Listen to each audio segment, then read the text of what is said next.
Ang ano ko lang po, para sa mga ano na nanunungkulan, itigil na po yung kurap. At sana itaas ang sahod ng mga tao. Katulad ng mga nagwo-work, itaas ang sahod at ibaba ang bilihin para hindi tayo naghihirap. Dahil grabe na po ang paghihirap ng Pilipinas.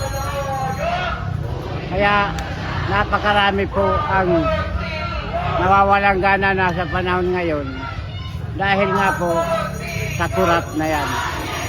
Kaya sana lumaban tayo ng parehas. Wag na po tayo, maawa naman tayo sa atin, maawa naman kayo sa ating mamamayan. Nakita niyo po yan, si Tatay Jimmy po, kahit po stroke, lumalaban tayo.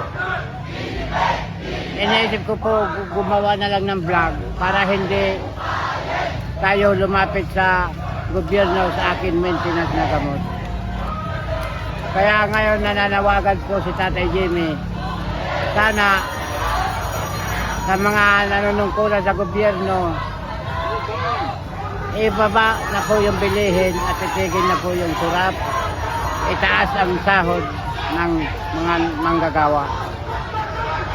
So hanggang doon na lang po, maraming salamat po sa inyo.